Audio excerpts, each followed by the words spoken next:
The next chapter that I'm going to read from my book, The Search for Being, is from Heinz Kohut's perspective, Confirmation and Other Needs of Being. In order for us to develop as individual beings, Heinz Kohut, the father of self-psychology, said, 3 sets of needs must be met. The needs of the Grandiose sector of ourself, the needs of the Idealizing sector, and the needs of the Twinship sector. The Grandiose sector of ourself, Kohut said, has intense needs to receive confirmation or mirroring responses from others about our specialness.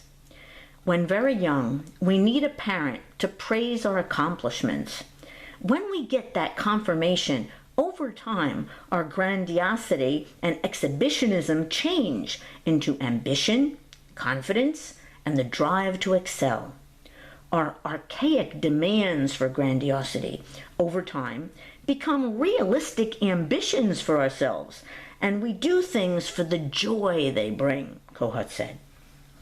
When we were very young and we experienced intense emotions like anxiety or fear, we needed someone there whose self-state we could psychologically merge with, someone who could provide us with the strength and stability we lacked.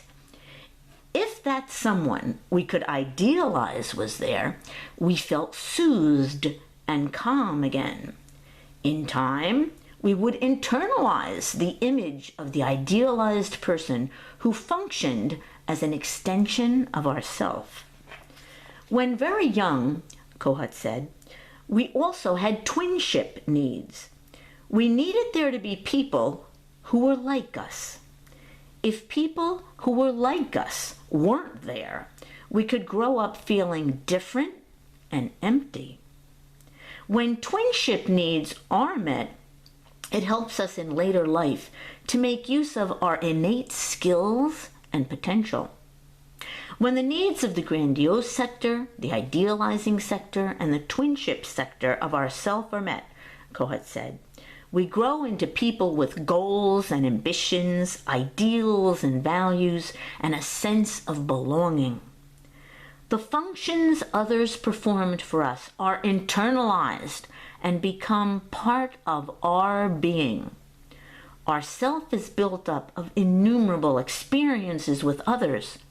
When others don't provide these functions that we can't provide for ourselves, when our early life is filled with more instances of empathic failure than empathic attunement, we don't, Kohut said, develop into a cohesive self, a unity, able to use our own resources in times of stress. In later life, even minor disappointments can cause the symptoms of a fragmented self, of anxiety. Deficits in self-structure, Kohut said, lead to driven behavior, a desperate need for others to perform the functions we lack, an intense hunger for others who can make up for our missing psychic structure. We might need others to bolster our self-esteem, or others we can psychologically merge with, who we admire for their prestige, power, beauty, intelligence, moral standards. We might go through one relationship after another, searching for others who are like ourselves. We form relationships in which people are used for the function they can perform for us, rather than value them for who they are in themselves. We might demand that others give us special favors and consideration to bolster the notion of our specialness, and go into a rage when our demands are not met.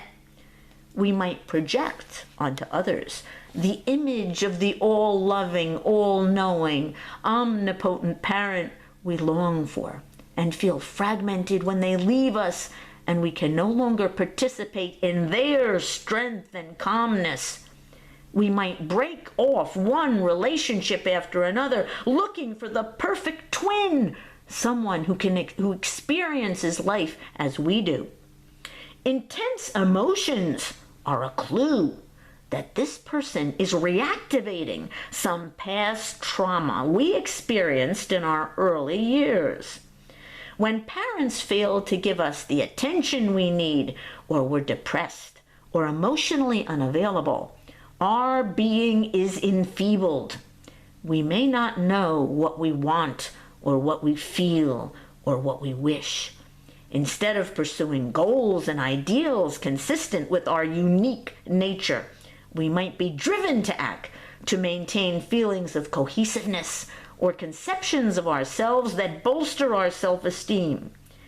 Instead of pursuing personal aims, we strive for acceptance, confirmation, the validation and recognition we didn't get in our early years. We seek psychological merger to bolster our fragile core, to borrow from others the strength we don't find in ourselves.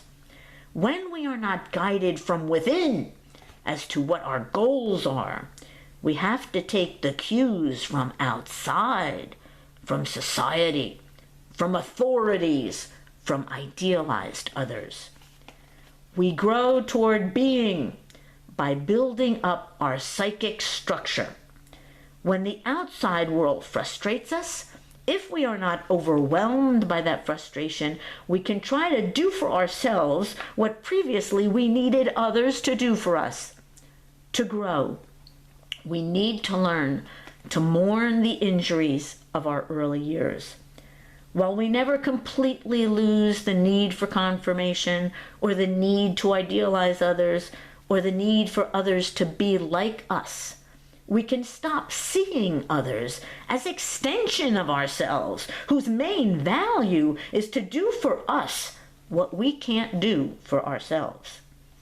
We can grow into inner directed beings, be a center of initiative with personal ambitions and ideals that we've spent a lot of time thinking about and that are firmly held. The crucial test of the self, Heinz Kohut said, is to ask ourselves in the late middle age, have I been true to my innermost design? Have I followed my own course?